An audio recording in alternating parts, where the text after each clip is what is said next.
All right, Riley, can we please have a one-word prompt? Ottoman. Can either be the couch edition or the Empire. Your choice. The Empire. That's where my head was going. Yeah. Here we go. 3, 2, 1. You been playing much Civilization, CJ? I have that game purchased, and I don't think I've ever spun it up. I have like Civilization 5 or something on computer. Oh, okay. I don't think I've ever played any Civilization. I just recently bought the remastering of Age of Mythology. Were you ever into those games? Or Age of Empires? No. Hold on one second. Hey, welcome to the Overtalking Podcast with your hosts, Ken and CJ. Hi, CJ. Hi, CJ. This is the show where we talk over TV shows and movies as chosen by our guests. And this week we watched Singin In The Rain. But it's with an apostrophe. It's not with an apostrophe, which I also screwed up when I was searching for it. And if you type in Singing in the Rain into Letterboxd, it gets very confused. You would think it'd be smart enough to I can't handle it. I don't know why. I haven't checked mine in yet. Speaking of Ottomans, this is very off topic, but another related furniture piece would be a coffee table. And I watched a horror movie recently called The Coffee Table. Have you heard of that? No. The movie's called The Coffee Table? The movie's called The Coffee Table. I think it's a French movie. All I'll say is, as a soon-to-be new father, that was the worst movie for me to ever frickin' watch. Oh, no. Yeah, it features a couple with their brand new baby, and bad things happen. I won't say more than that, but it's very, very, very bad. Shouldn't have watched it. Anyway, I don't know when I was going to get to talk about it, so I just wanted to slip that in here, and I saw my chance. So, yeah, for listeners, we are recording this in advance, so by the time this comes out, you potentially are a father right now. I probably am a father right now. Yeah. Hey, how's Ken. it feel? Oh, great. Yeah. So Tired? well rested. Yeah. Oh my God, congrats, dude. I'm so glad you got to get on the pod right after becoming a dad. Yeah. Yeah. Took no time. Getting right back to it. This is dedication, baby. This is what matters. That's right. No, we're ahead of the curve here, so we can make this work. But yeah, who's that sultry voice we just heard, Siege? It's Mr. IMDb himself, Riley. Hey guys. If you say IMDb, much like Letterboxd, if you say Singing in the Rain to me, it doesn't compute. I don't know what that is. I didn't watch that movie ahead of this podcast. What are you talking about? Yeah, did Ken? you watch the wrong one, Ken? Try again. I might have. Yeah, I don't know. Is Singing in the Rain like the porn version of it or something? You know how they have like those like slightly different titles, but they're, I don't know. Anyway. Yeah. Riley, I'm expecting you to, at some point in the record, go, "Hey, I'm recording here," because you're in New York now, and that's what you sound like. That is very true. I'm glad the time difference didn't mess me up with coordinating the podcast. Phew. Hurdle number 1 avoided. How's the water? I hear the water's really good. That's what makes the bagels so good. No, the water is good. It's about as good as like Chicago water, I'd say, which is also very good. The bagels, I actually eat a lot fewer bagels than I thought I would before moving, but I balanced that out by eating a tremendous amount more pizza than I thought I would. Yeah, good. I get a slice of pizza. I grab a slice, as we say. Hey, I'm slicing here. Probably like 2 or 3 times a That's week. what they say. Okay. Which, according to Christina, is a lot. When she'll tell like her coworkers, like, "Oh yeah, Riley, always going to get pizza again for lunch." They're like, "Again?" It doesn't show. Oh, appreciate that. I appreciate that. Is this like on the go? You're just getting like a slice and eating it down the sidewalk, or bringing it back? That, or like grabbing a slice on the way home, or like sometimes my hours run late Mondays and Fridays. I get off at 11 p.m. and usually I'll wait to have quote unquote dinner until after my shift, and I'll just go grab a slice of pizza because it's open and it's easy. So my schedule allows for it, but also I allow for it in my schedule because I love it so much. And what toppings you getting? Go pizza toppings, go. Pepperoni, any kind of vegetable. Love. Also, a thing I found out about pizza places in New York, they're not all just like the New York slices. Like there's a lot of like Detroit / Sicilian style pizza here, which is like the thick thicker crust and it's cut into squares. And that's another way I definitely shake up the order in addition to toppings, because like there are places that like really, really cook those well. It's great. I've said it before. I'll say it again. Detroit style, the best kind of pizza. There, I didn't know I said had- it. I didn't know we had such a Disagree. wow siege. Yeah, I mean, next time in New York, like they have plenty of great Detroit style pizzas here. You get that, was that Frico? The crispy cheese? That's what it's called? Yeah, the Frico. I haven't yet. Making sure I'm I getting like that right. New York Yeah. style. That is my New York go-to. style. New York style is also very good. I don't mean to. The yeah. floppier the better. If I can No. fold it in 3 or 4 times, that's the best. Are you just rolling up the slices? so that you Yeah, could- dude. You're doing like a taquito, sushi but pizza? for pizza. Yeah. Greasier the better, Ken. Yes, of course. Yeah. Nice. And you have to eat it while skateboarding and saying cowabunga. Oh, okay. Yeah. Not In the good. sewers. Yeah, in the sewers as a turtle. Mm. Fighting crime. Shredder. So speaking of New York, another place that's a city is Los Angeles. And that's where this movie took place, Singin' in the Rain. So we're going to talk about that and more coming up on the Overtalking Podcast. A master of transitions. Yeah. The public is screaming for more. Make a musical. Sure, make a musical. What do you think of me? I liked it. And we're back on the Overtalking Podcast, joined once again by human IMDb himself, Riley. And we're talking about Singin' in the Rain. Riley, we're going to put 30 seconds on the clock for someone who's not yet Singin' in the Rain, even though it's super, super old. Tell them what it's all about.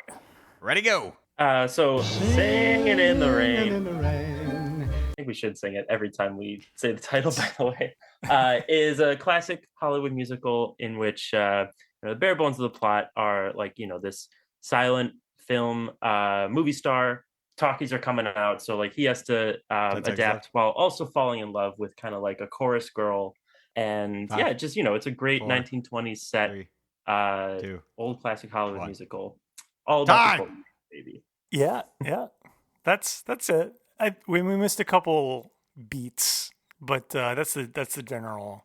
Well, who didn't miss any Vibe. beats in this movie is Gene Kelly. That Hey, dancing was snap. impeccable.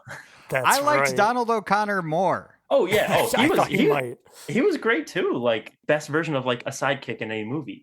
Like he steals the show pretty much. I legitimately thought, I know nothing about this movie other than the song, but I legitimately thought the movie was going to be like he takes over and he becomes the star over Gene Kelly. That's what I was like. They're hinting at, like, they keep showing his skills off, just kind of off to the side, and I'm waiting for him to be like, hey, wait a second, why don't you star in the movie? Because I think I like that guy more. I did not expect that to happen, but I will say I enjoy any movie that opens with the number that is the title and all 3 main leads singing it on screen. Yeah. That's excellent. That's cinema right there. Yeah. In a studio with rain pouring down them in umbrella raincoat combo. I mean, yeah, it's Doesn't the get better. mileage they get out of. I mean, obviously the famous musical number, everyone knows him, like up on the lamppost and everything with the umbrella, but like the mileage they get out of like in other scenes, like dancing with raincoats and just like perpetuating like the imagery is great. I mean, it's all seamless. All right. So the famous scene where he is the titular singing in the rain, Mhm. and he's dancing around, and he's splashing in puddles and doing his thing, and then all of a sudden this like cop is walking by, and he gets like scared because the cop is like giving him a dirty. It's like, what? He's not doing it. Like, what are you afraid of? You're not doing anything. Causing a ruckus. I don't know. And also, okay, I don't know why this stood out to me, but the cop folds his arms in the weirdest way. He like puts his hands like this instead of like under in your armpit. If you were like mad, you would put your fist kind of like under his. He goes like he's like a genie I Dream that is of about Jeannie. to grant a wish, and his hands are like on his arms. It's like no one does that. You're a weird dude. I mean, he's also a weird dude for, stepping on somebody's mirthful jaunt through the streets. I mean, Yeah, don't yuck It's a- someone's it's- yum. Yeah. It's a miracle that it's raining that much in LA. Like, It is. I'd be dancing too. flash flooding everywhere. He should have Yeah. other concerns, honestly, than someone dancing in Yeah. the rain. And also, so that's just his beat. He's just like walking around in pouring rain just by himself, being like, Yeah, this that is my sucks. job. I was thinking that he doesn't get an umbrella. He just got no a hat. umbrella. He's He's not just like miserable driving at around. his lieutenant, you know? He's like, oh, it's Yeah. crummy assignments. The LAPD credo doesn't say no rain, no snow, no sleet. Like, what the hell? This is my government beat. Yeah, I'm surprised they even Right. had the equipment for like a raincoat and a hat and stuff. Right. I'm surprised they didn't just call off. They're like, oh, well, guess Nothing we can do about that. can't do anything. No. It's like, who would commit a crime out here? Come on. Yeah. Yeah. What I really did like about this movie, and you alluded to it, Riley, when you were explaining your decision to us, but we didn't even talk about it. This is date movie month, by the way. There is romantic elements that we'll get to eventually. But what I really like about this movie is the fact that it's about movies and it's about, like Riley said, the transition from silent to talkies. And it was really fun. And they had a lot of fun and funny moments trying to basically make one of the first talkies with a cast who has no idea what they're doing. And we get to see the outcome of that. And it's hilarious where they can't talk into the mic. The audio gets out of sync. It's great. And I really, really enjoy that part of the movie. I did really enjoy the second lead, the woman in these movies with Gene Kelly that has the most like over the top obnoxious voice. Shrill, a very shrill voice. Yeah, shrill. She was fine when she was in silent movies because she didn't need to speak, but Yeah. now she's got a problem. Now everyone's gonna hear her voice. What are we gonna do? Yeah. Yeah.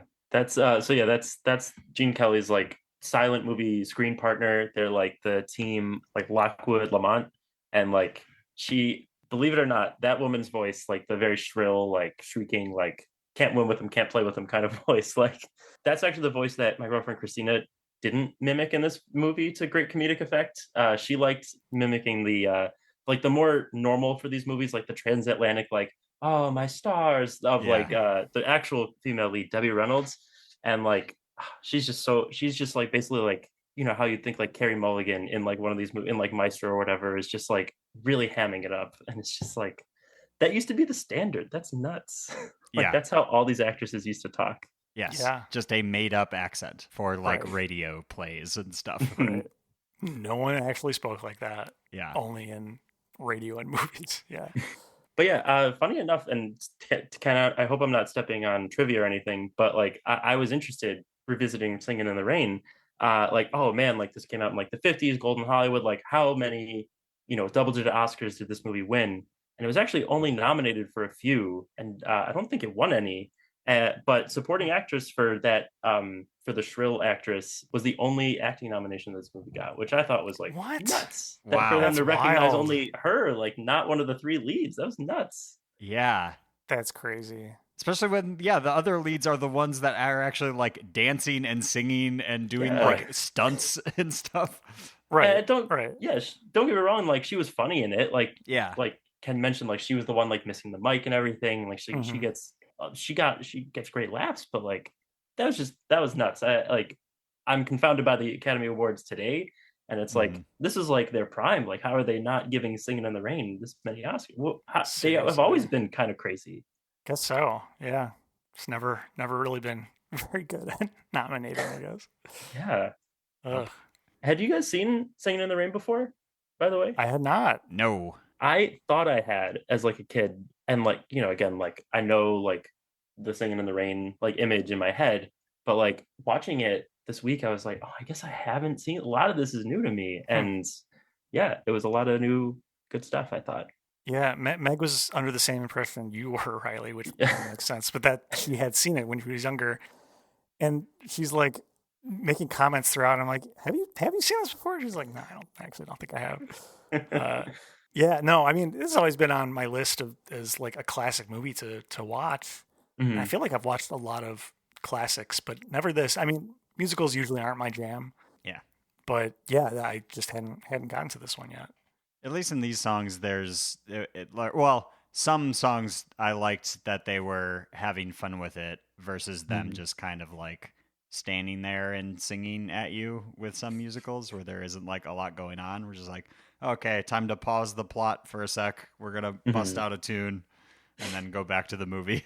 Yeah. Where this is like, oh, they're in movies, they're making a musical. The movie is about them making a musical, so there's got to be some of that.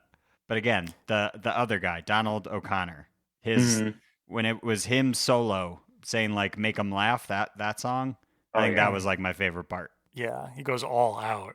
Yeah, that dude's made of rubber. Like, yeah, can manipulate his face, all these weird facial expressions, and then throws himself through a wall at one point and pops out immediately. Like it's he's like the best like sidekick in a movie, like so much that maybe he should have been the lead, but no, it's just like textbook like we're saying, like physical comedy, just like the wherewithal to like do like a kick backflip off of a wall while also being able to just like a cartoon character, like fake run into like a brick wall and stuff. Like he's got it all. He's a 5-tool player. It's crazy. Yeah, absolutely.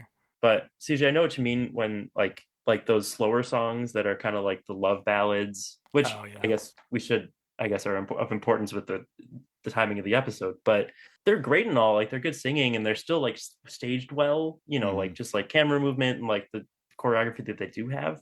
But like it just, when you have a showstopper like Make 'em Laugh or like some of the huge ones toward the end of the movie, like it's like, why have a song that's like a normal love ballad when you can just have all this? Like I want all the cool stuff. Yeah, you showed me what you're capable of, which is like all of this pop and circumstance, and then you're like, okay, hold on, slow down. Love time. It's like, yeah, we get it. These characters have been in love the entire time. Like, we get it. He's expressed over and over and over again already that he loves her. I don't know, but that was the big reveal that they're like, okay, fine, we're actually like into each other and we're going to move forward. So it fit, but I'm on the same page as you, Siege. Like, those aren't really what I mean, I don't really like musicals in general, but like those specifically are not my jam.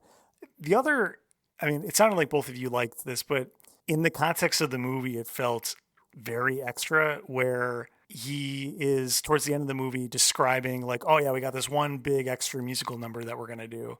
And he's describing it to the studio exec, and it cuts to what I guess the number is supposed to be. And it's like the most over the top, I think it might be called Gotta Dance, I'm not sure, but it's the most over the top musical number. Not much singing, but a whole lot of dancing. And I kept thinking, like, there's no way they have the budget for this. Like, in the context of the movie that they're trying to make within the movie. Yeah. And I'm like, this, I don't know. What does this have to do with anything? Also, anyway, I don't want to get too off track, but like, the movie that they're making within the movie is a movie that they've like reworked to redub over the lead actress's voice because her voice is so awful with the love interest's voice, whose voice is amazing. And they turn it into a musical so that she can also sing. And that's why they're reshooting some of these scenes. And they briefly explain how they make that work because it's set in two different time periods. The original film was set like back in the French Revolution, I think they said. Yeah, French Revolution, and then the new, it's supposed to be modern at time of release or whatever. And they say that the lead actor goes backstage, gets bonked in the head with a sandbag, and then basically dreams the whole French Revolution section, which is, we learn later on, is where the movie ends. So it like ends within the dream. The movie doesn't make any sense whatsoever, which I kind of like. I don't know. It's just so strange. Ken, how dare you question Monumental Pictures, the biggest studio in Hollywood?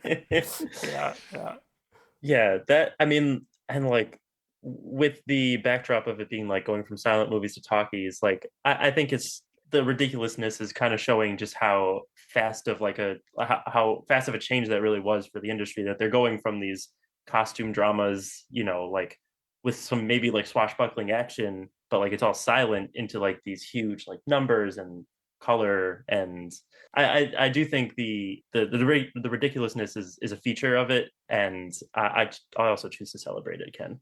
Yeah. It's definitely not a negative. I thought it was funny and fun. I did. There is a scene. So the studio exec where they're making the silent picture first, has a party, and that's where he reveals the like talkie technology to the guests of the party, which are the actors and stuff like that. That I did really enjoy. That immediately people are like, "Fake, nope, not real. This can't be." There's someone behind the screen. Yeah, Yeah. And he's like, "No, I'm behind you. Look at that." And it just like it was like, "Oh, this is." It reminds me of like I'm sure what the people felt when they saw that movie where it's the train coming at the audience and everyone got scared and like ran out of the theater. It's like the same thing of just like, what? This can't be. No, that's such a great pull. Yeah, Those idiots. The thing is, like, these people hadn't even seen Wizard of Oz yet, so how do they know there's a guy behind the screen? Yeah, they don't have that reference. No. Actually, so speaking of Wizard of Oz, had either of you guys seen Wicked came out like in November? So you got like, for 2024 was like kind of like a revival of musicals like Wicked. There's the movie Emilia Perez on Netflix. It's also nominated for like a bunch of Oscars. So I was curious if you got like, so I saw Wicked. I didn't see the other one yet, but like I thought Wicked was like pretty good. I like the music a lot, but I don't know, like putting it up against like something that's like really from like the best of the best era for that genre. Like, man, I hate to go back to the cliche of like they don't make them like they used to, but man, like Singing in the Rain is like different animal. It's nuts. I also, it just reminded me of like, oh right, I love practical effects. Like I love these like old school stunts and stuff that they're doing. It's like this is way more fun than like some CGI garbage. Yeah. And there's a good amount of practical stuff in like Wicked, but like there still is like the CGI stuff that is just like, come on, like They have to. let's make costumes, like let's build sets, which they do, but I also wish they did all the time. I just wish they used the invisible wire for the broom when they're flying around on it. Would have been much more authentic. Yeah. The Wiccan community really was up in arms when they saw that they used CGI. Don't diminish our witchcraft. That's right. Well, speaking of little tidbits, I think it might be time for... Hey, did you know that? That's right. For new listeners, this is the trivia portion of our show where we pit our guest and CJ head to head to see who knows the most about what we watched. Riley, CJ, are you two ready? Ready to lose. I am always ready to compete against you, CJ. Because you would. Ready to win. Yeah. Okay. I'm pretty sure we've tied once or twice. Okay. All right. I think literally all of these are true or false. Yes. I have a chance. Yep. All right. True or false? Debbie Reynolds is Ryan Reynolds' aunt. Sure. Why not? I'll say false. Yeah, false is correct. No relation. But she is Carrie Fisher's mom. That's right. Yeah. Oh. And Debbie, or no, who's the Lord? Who's the Billy Lord is Billy Lord, yeah. Carrie Fisher's daughter. Yeah. Had no idea what you referred to when you said, "Who is the Lord?" Who is the Lord? Who's the Lord? Jesus the big man upstairs. You mean? You got to pronounce the U. You got to pronounce the U in Billy Lord. Yeah. Lord. Lord.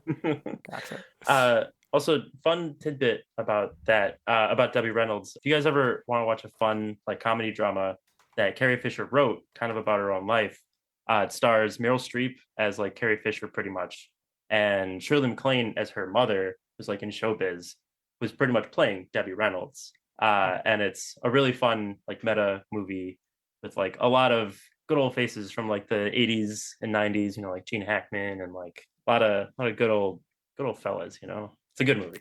What's it called? Okay. Postcards from the Edge. I didn't say that already. I'm sorry. So yeah, it's called Postcards from the Edge. It's a really good like comedy drama. Huh. Cool. I'll look that up. All right. Next question. After Donald O'Connor filmed the Make 'em Laugh number, he ended up in the hospital for exhaustion and rug burns. True or false? Oof. I mean, he does do the thing where now I want to know who did it first, this guy or Curly from the Three Stooges, where he lies on his sides and runs around in a circle. I was like, that's classic. Yeah, exactly. Which I sort of assume the Three Stooges did because I think they're maybe older. But I'm going to say false. He was pretty clothed. I don't think he would get rug burn. He was wearing like shirts and pants and stuff. All I know is Homer Simpson did it last of all of these guys. So There you go. Yeah. I'll say true. He left it out there. Maybe he left some of his knee skin out there too. All right, Siege, you are still not on the board. Yeah, Riley is correct. That was a good fake out. Damn. Thank you. Yeah, no, it's true. Yeah, he was in the hospital for a week after they filmed it. A week. The first time. Oh, Because no. they lost the footage and they had to refilm it afterwards. Oh, my God. Yeah, Oh my brutal. God. I would be I so was not happy mad. about that. That's Yeah. Hollywood, baby. Wow. We used to make things, damn it, and then lose them and have to make them again. God. Uh, Okay, next question. True or false? Gene Kelly contracted pneumonia after filming Singing in the Rain number. Sure. I'll say sure as well. I hope that's true. No offense to Mr. Kelly, but Riley, you should have stuck with going the opposite of what CJ says because Ah. it's not true. I thought for sure that, like, God, he must have gotten sick from that. Apparently, he had a very bad cold while he filmed it, but he did not seem to contract anything from being drenched in rain for, I'm sure, hours. So, yeah. All right. Speaking of the rain, true or false? They added milk to the rainwater to make it show up more on camera. Ooh, another one of those like old Hollywood Yeah. tidbits. It did. The rain did seem thick. I'll say true. The droplets seemed bigger than normal. Okay. I'll say false. I'll say false. Once again, with the right strategy of going the opposite of CJ. It's false. Yeah, it's a common misconception. That was kind of like a rumor that went around, and maybe they did use it for other films, but not for this one. It is just water. I maybe something made it goopy, but it wasn't milk, so I don't know. Didn't look goopy to me, but it looked like just a lot of. That's only in the porn parody one. Something else in the water for that one. Yeah. Yikes. Okay, let's see if CJ can turn this around. True or false? And Riley is going to answer first this time. Okay. True or false? While filming, Debbie Reynolds hated Gene Kelly. Ooh. Yeah, I'll say, why not? There could be some animosity on set. I'll say true. And my strategy is going to be whatever Riley says. So I will say it's true. That is a good strategy. It is true. Apparently, Gene Kelly really cracked the whip with making sure she was on point for all the dance numbers, to the point where she would break down crying after a lot of the dancing they had to do together. He was very meticulous and would not accept anything other than perfection. And she was only 19 when she filmed this and was not very experienced. And yeah, it was a lot. So she did not have a great time. Any chance you know how old Gene Kelly was when they filmed it? I'm ready to get grossed out. Don't look it up. That will be the next question. Okay. Oh, shit. Okay. Because knowing especially just Hollywood in general, and then especially old Hollywood, I'm sure it is gross. I mean, while you're looking, I'd say Gene Kelly was probably still in his 30s during that movie. What do you think, CJ? He looked like young enough still. Yeah, that's what I was gonna say. Like young, but you can tell he's like older, if that makes sense. Like, yeah, definitely. I wouldn't say in his 20s. Probably at least like 33, maybe 34. Like start there, and then like I'll say 36. CJ with a point that he didn't steal from someone else. Yeah, he was not 36. He was either 38 or 39 when when it was filmed, depending on when it actually was filmed. So a full double her age. Not gross at all. Yep. All right. I mean, at least it was a pretty chaste, relationship in the movie, though. I mean, true. Like they had as many dance scenes and like love professing scenes together as they did with Donald O'Connor's in there too. Like just all three of them dancing, because they were a good like triumvirate, I'd say, for most of the movie. Yeah. Could have been worse. Just some smooching. Yeah. All right. This is going to be potentially the final question, but we're going to make it interesting. It's going to be double or nothing because currently Riley has 4 points, CJ has 2. Okay. So this will be your chance to tie it up, Siege. What is the Rotten Tomatoes tomato meter score in percentage closest without going over? For those who don't know, this is the critic score on Rotten Tomatoes. To give CJ the edge since he's behind, Riley, you will go first. I'll say 90. Okay. Dang, I was confident. That worries me. I'm gonna say over $1, Bob. Over $1. Wait, you're saying over? I'm saying he's over, so therefore Oh, I will he's go over. $1. Okay. $1. It's closest without going over. So yeah. Nope, that is not the way. That was not the way to go. Riley's our winner. It's 100% on Rotten Tomatoes. Wow. Wow. Perfect movie in the critics' eyes. We don't get a ton of those on the show. We don't. Yeah. Any. But surprising no one. Riley's our winner. Congratulations. Just for fun, I got 2 follow-ups. What do you guys think the audience score was on Rotten Tomatoes? Shit. I'll say 92 this time. 86.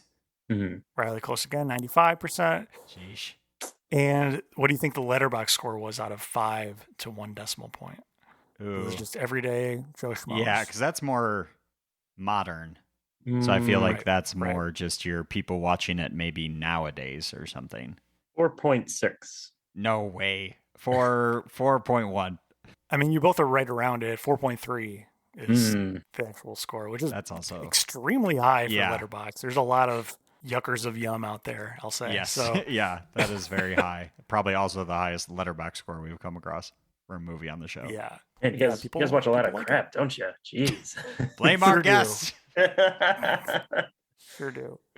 Speaking of, we'll be watching Crazy Stupid Love next week, which I have not seen before. I don't know if it's crap. I'm just saying. Oh, Crazy Stupid Love. With the Steve Carell, Ryan Yeah. Gosling movie. Yeah. Emma Stone. I remember liking Yeah. it. Oh, you seen Yeah, it? I mean, Yeah. I know it's been like that came out when I was in high while. school, so like it's been a while for that movie. Like we'll see, but I remember liking it too. Mhm. Nice. I know Yeah, I do looking like forward I know it's high up there for some people. Like some people like really like that movie though, so which is a good sign, I suppose. Hope you like it, Ken. Okay. Yeah, we'll see. Oh, I was gonna say who requested Crazy Stupid Love. Who's your next guest? Returning guest Ryan Holtman. Hey, nice. It was actually on Meg's list too. I did. Oh.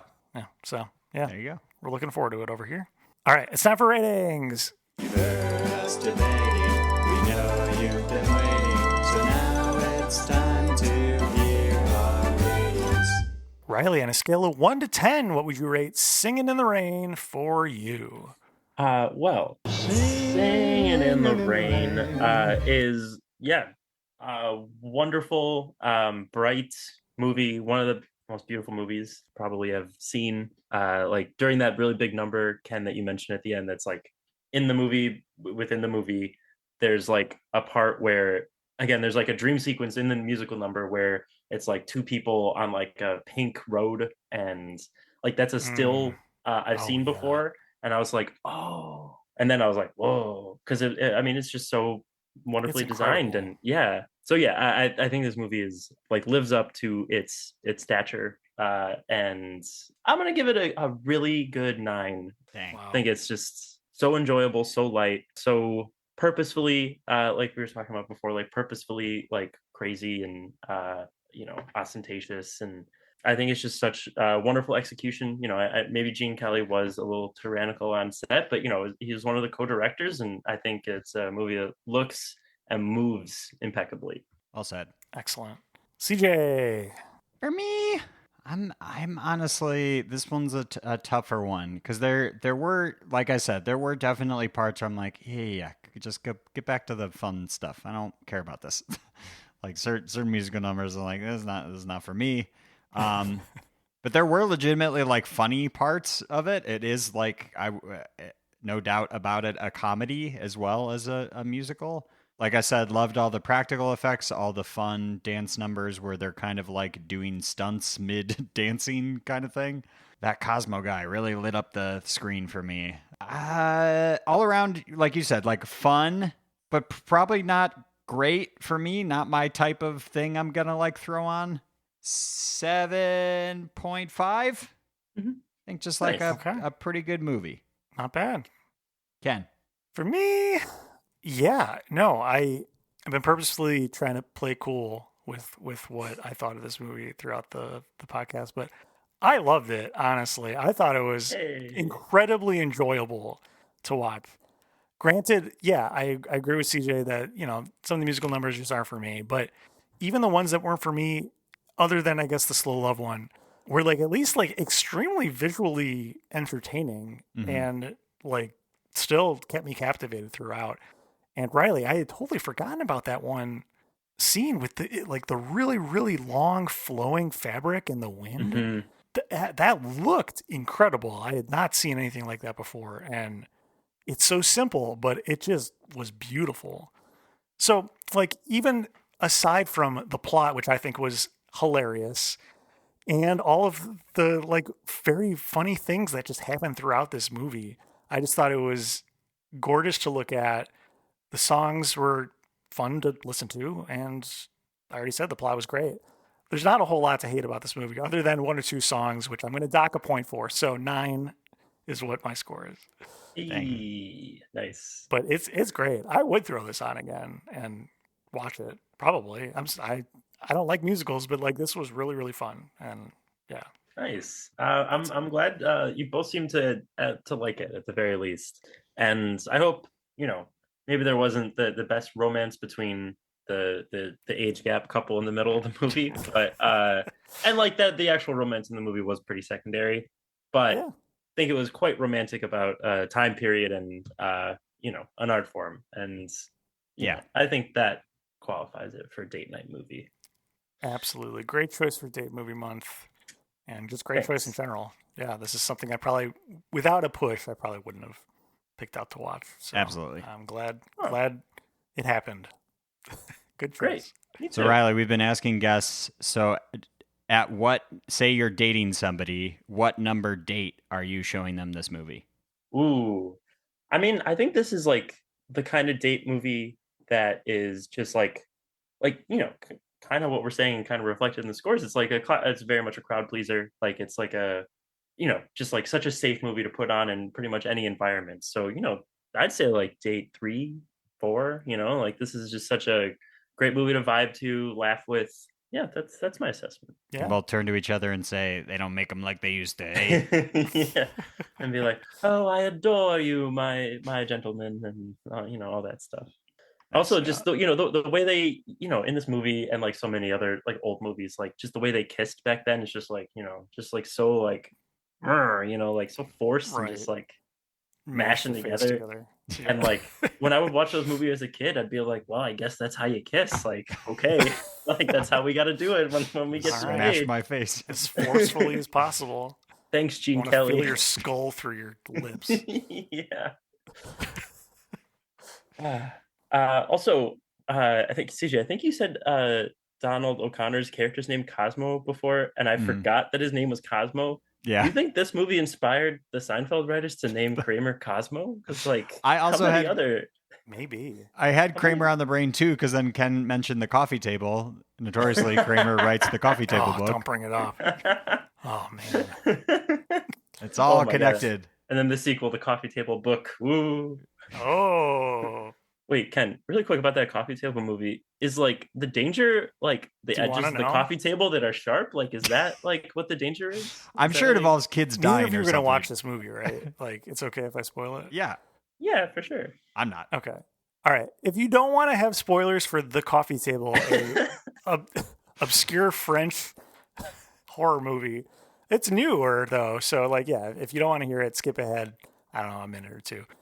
Yeah, the wife leaves to go grocery shopping, and the dad is setting up a brand new coffee table that he fought his wife to get, and he's missing a screw. So it's kind of the glass top coffee tables, right? So the glass top's not set into it; it's set up on its side, and he's carrying the baby around and dancing to a song.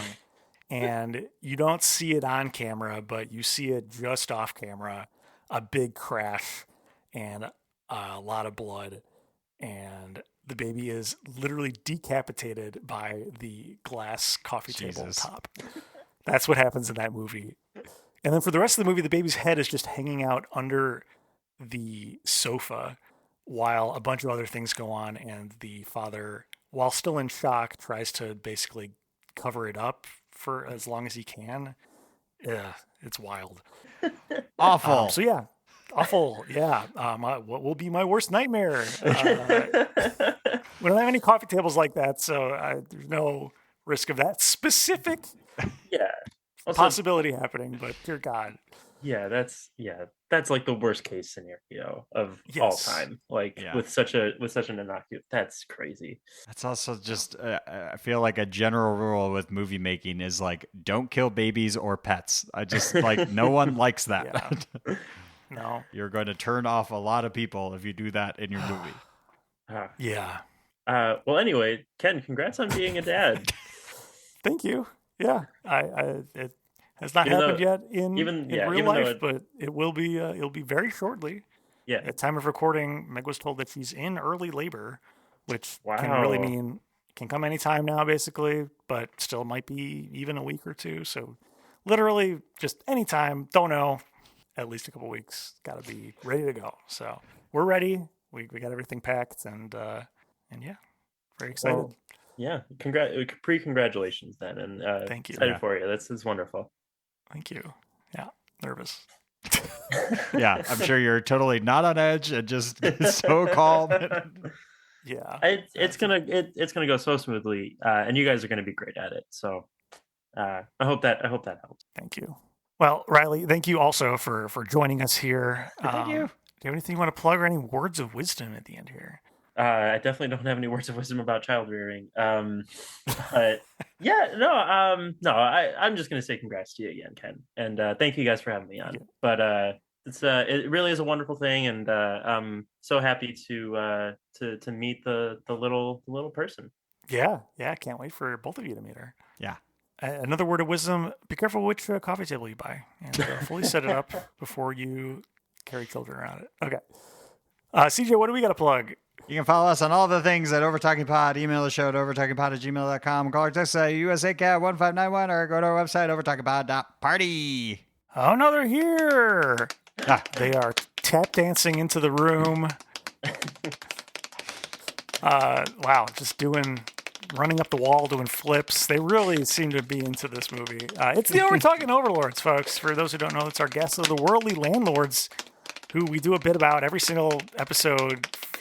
I don't know. They show up at the end of every episode. Remind you, if you like the show, please go on Apple Podcasts and Spotify to rate and review. Reviews are what help people find this podcast.